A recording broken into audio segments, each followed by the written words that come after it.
Hi. So, what's the climate justice in your mind? I guess it's the most difficult question we have ever faced, and right now at this moment we need to have an answer in UNFCCC negotiation. And today we are very glad to have our dear Mary Robinson, the former president of Ireland, to come here and share with us her opinions. So, hi Mary. Hi, Marvin. How are you doing? Very well, thank you. So I have a question. First, Mary was the president of the Mary Robinson Foundation Climate Justice. So why Mary? I guess why you have the name of the foundation? Why they have the phrase climate justice, and why it matters to you personally? I mean, climate justice. It matters to me because I'm not a climate scientist. I'm a human rights person. So I came to the climate change issue from seeing the damage it was doing to human rights on the ground with poor communities, to their rights to food and water and health and education and shelter, a lot of people being displaced even. And I realized that this was a huge human rights issue and that we should begin by acknowledging the injustice, that the communities most affected are the ones that are not responsible. And they are already suffering. And they are suffering because of the fossil fuels that helped other economies. But that is a huge injustice that we have to address very positively. But I guess it's, of course, a very, very difficult question. Maybe the top question humankind ever faced. But why we have to tackle it right now at this moment at the UNFCCC negotiation? We have to tackle it right now and urgently because we're running out of time to stay below the 2 degrees Celsius above pre-industrial standards, which would provide for a safe world. Governments know this, and they committed to it, but they're not negotiating urgently. They're negotiating as if this was a trade negotiation, where it's about the future of the world. So we have to make progress here in Doha towards the Durban Enhanced Platform promise of a climate agreement by 2015. Yeah, so right now in the convention, there's principle of the common but differentiated responsibilities and respective capabilities. So some countries are talking about that, we need our new reinterpretation of this principle, but some other countries say we don't, the world has not changed. So what's your view of that? In a way, we've never properly defined common but differentiated responsibilities and respective capabilities, which includes historic responsibility. It's about time we did, and have the countries that have the historic responsibility recognize it, but also recognize that the emerging economies now, the large countries like China, India, Brazil, are becoming huge emitters. And overall, these emerging economies are now the biggest emitters. So we just need to talk about equity and fairness. What about the poor countries who have not been emitting? They need an agreement, and they need the larger countries to stop sort of playing kind of trade talks with each other and actually say with common purpose, we need to stay below 2 degrees Celsius, we need to cut emissions fairly. What is fair? And it takes into account common but differentiated responsibilities and respective capabilities. So you believe that there will be conclusion here for the climate justice process? I hope that Doha will make some progress. We have made progress on gender. We have now got a decision on gender balance in all future bodies of the UNFCCC and negotiations, and I'm very proud that my foundation played some role in that with many others. But we will have to make enough progress to keep the momentum because 2015 is very close.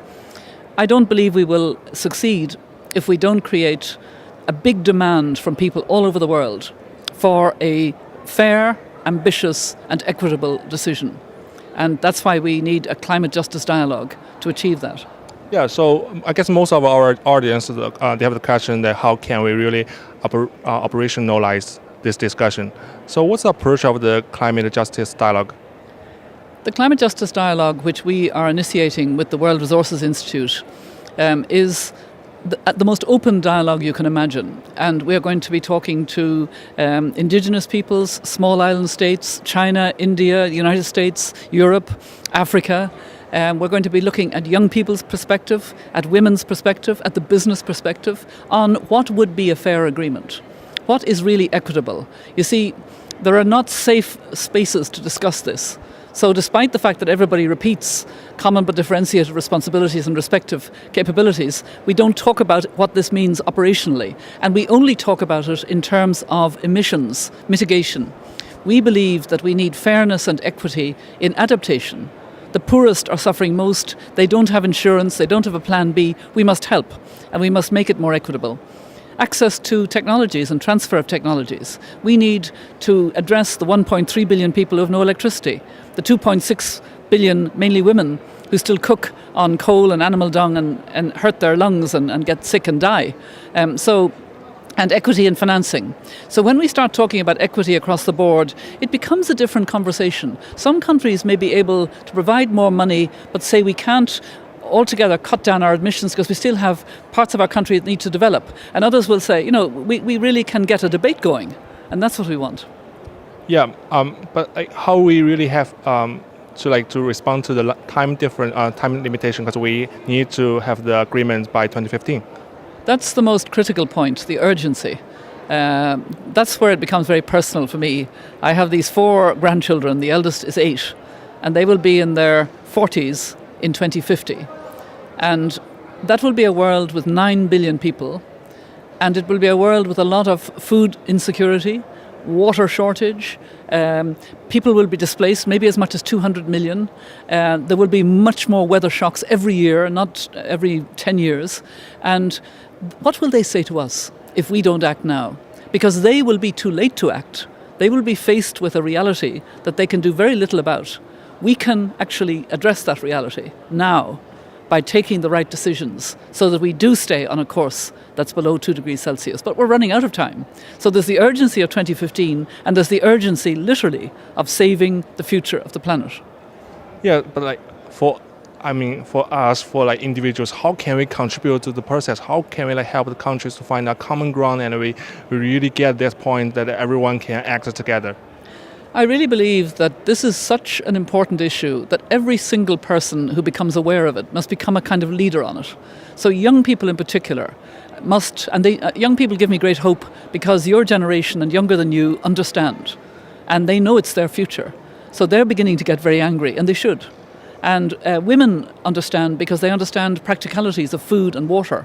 And we need to, in particular, to persuade the United States to have an open and appropriate debate within the United States. I'm glad that President Obama is going on a listening tour.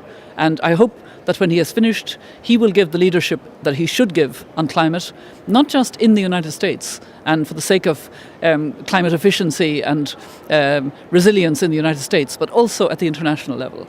Big countries must give their leadership on this issue, and it must be a leadership to common purpose. The common purpose is literally to save the planet, and we need to hear that more. We got an agreement on gender at this conference because we had the common purpose.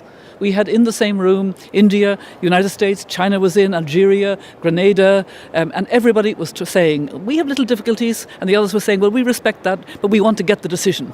And that's what we want about climate. Get the decision on a climate agreement that is fair and equitable.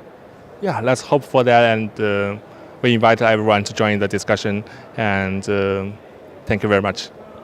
Thank you, Mary.